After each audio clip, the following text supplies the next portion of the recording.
നമസ്കാരം.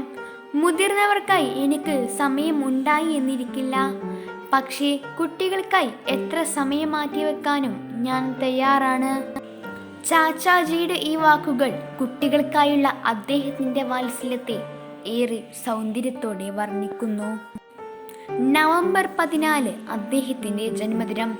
സ്വാതന്ത്ര്യ സമര സേനാനിയും ശക്തനായ നേതാവും രാഷ്ട്രീയ ശില്പിയും കുട്ടികളുടെ ചാച്ചാജിയുമായ ജവഹർലാൽ നെഹ്റുവിനായി രാജ്യം മാറ്റിവെക്കുന്ന ദിവസമാണ്. എല്ലാ അർത്ഥത്തിലും പൂർണ്ണമായ ഗുണമേന്മയുള്ള കുട്ടിക്കാലം, ഉയർന്ന വിദ്യാഭ്യാസം, ഇതാണ് ഇന്ത്യയിലെ എല്ലാ കുട്ടികൾക്കുമായി നെഹ്റു സ്വപ്നം കണ്ട 2 അനിവാര്യതകൾ. കുട്ടികളുടെ അവകാശങ്ങൾ, പരിചരണം, വിദ്യാഭ്യാസം എന്നിവയെക്കുറിച്ചുള്ള അവബോധം വർദ്ധിപ്പിക്കുന്നതിനാണ് ഇന്ത്യയിൽ ശിശുദിനം ആഘോഷിക്കുന്നത്. ഇന്നത്തെ കുട്ടികളാണ് നാളത്തെ ഇന്ത്യയെ നിർമ്മിക്കുന്നത്. ഭാരതത്തിൻ്റെ ഭാവി നിർണ്ണയിക്കുന്നത് നമ്മൾ എങ്ങനെ അവരെ വളർത്തിയെടുക്കുന്നു എന്നതിൻ്റെ അടിസ്ഥാനത്തിലാണ്. ഈ ചിന്തയിൽ അധിഷ്ഠിതമായ നെഹ്റുവിൻ്റെ ഭരണമാണ് സ്വതന്ത്ര ഇന്ത്യയിൽ നമ്മൾ കണ്ടത്. ഉന്നത വിദ്യാഭ്യാസത്തിനുള്ള നിരവധി സ്ഥാപനങ്ങൾ ഉൾപ്പെടെ വിദ്യാഭ്യാസ രംഗത്ത് നവീനമായ ആശയങ്ങളാണ് നെഹ്റുവിൻ്റെ കാലത്ത് നടപ്പാക്കിയത്. പ്രാഥമിക വിദ്യാഭ്യാസം പൂർണ്ണമായും സൗജന്യമാക്കി. ഗ്രാമങ്ങൾ തോറും ആയിരക്കണക്കിന് വിദ്യാലയങ്ങൾ നിർമ്മിച്ചു.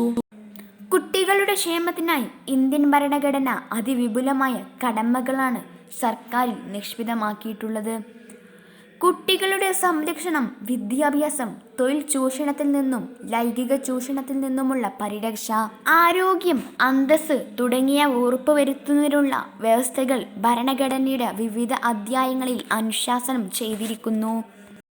കളിച്ചും ചിരിച്ചും ചെലവഴിക്കേണ്ട ബാല്യത്തിൽ തന്നെ ജീവിതത്തിൻ്റെ ദുർഭരമായ ചുമട് വഹിക്കാൻ നിർബന്ധിതരാകുന്ന കുട്ടികൾ രാജ്യത്ത് ഒട്ടേറെയുണ്ട്. പഠനം ആരംഭിക്കുന്ന 100 കുട്ടികളിൽ നിന്ന് 70 കുട്ടികൾ മാത്രമാണ് നമ്മുടെ രാജ്യത്ത് വിദ്യാഭ്യാസം പൂർത്തീകരിക്കുന്നത് എന്നതാണ് ഗണനീയമായ വസ്തുത. പിന്നോക്ക വിഭാഗങ്ങളിലെ കുട്ടികളുടെ കാര്യത്തിൽ 70 എന്നത് 61 കുറയുന്നു. ഭയപ്പെടുന്ന വാസ്തവം, ആദിവാസി ജനസംഖ്യ ഉയർന്നു നിൽക്കുന്ന ജാർഖണ്ഡ് പോലെയുള്ള സംസ്ഥാനങ്ങളിൽ 130 കുട്ടികൾ മാത്രമാണ് വിദ്യാഭ്യാസം പൂർത്തീകരിക്കുന്നത്. രാജ്യത്ത് ബാലപീഡനങ്ങളുടെ വാർത്തകൾ ദിവസേന കൂടി വരുന്നു. കുട്ടികളിലെ ആത്മഹത്യ നിരക്ക് വർദ്ധിക്കുന്നു. ലഹരി മരുന്നുകൾക്ക് അടിമപ്പെടുന്ന കുട്ടികളുടെ എണ്ണവും ഭയപ്പെടുത്തുന്നതാണ്. ഈ ശിശുദിനത്തിൽ ചാച്ചാജി നമ്മളോട് പറഞ്ഞ ഒരു വാക്യം നമ്മൾക്കോർക്കാം: കുഞ്ഞുങ്ങളും പൂക്കളും മൃദുലവും നിർമ്മലവുമാണ്. അവയെ മൃദുവായി വേണം കൈകാര്യം ചെയ്യാൻ. അത് ബാല്യം കുട്ടികളുടെ ജന്മാവകാശമാണ്. അതിൻ്റെ പരിലാളനയും സംരക്ഷണവും അവർക്ക് നൽകിയേ തീരൂ. ഓരോ കുട്ടിയുടെയും ക്ഷേമം ഉറപ്പുവരുത്താൻ അതതു രാജ്യങ്ങളിലെ സർക്കാരിന് ബാധ്യതയുണ്ടെന്ന് ഐക്യരാഷ്ട്രസഭയുടെ നേതൃത്വത്തിൽ കുട്ടികളെക്കുറിച്ച് നടത്തിയ 1-ാം അന്താരാഷ്ട്ര സമ്മേളനത്തിൽ പ്രഖ്യാപിച്ചിരുന്നു. ആ ബാധ്യത നിറവേറ്റാനുള്ള ശ്രമങ്ങൾ തീവ്രമാക്കാൻ ശിശുദിന ചിന്തകൾ ഇന്ത്യയിലെ ഭരണാധികാരികൾക്ക് പ്രചോദനമാകട്ടെ. കാരണം ജവഹർലാൽ നെഹ്റു പറഞ്ഞതുപോലെ, ഇന്നത്തെ കുട്ടികളാണ് നാളത്തെ ഇന്ത്യ. നന്ദി, നമസ്കാരം.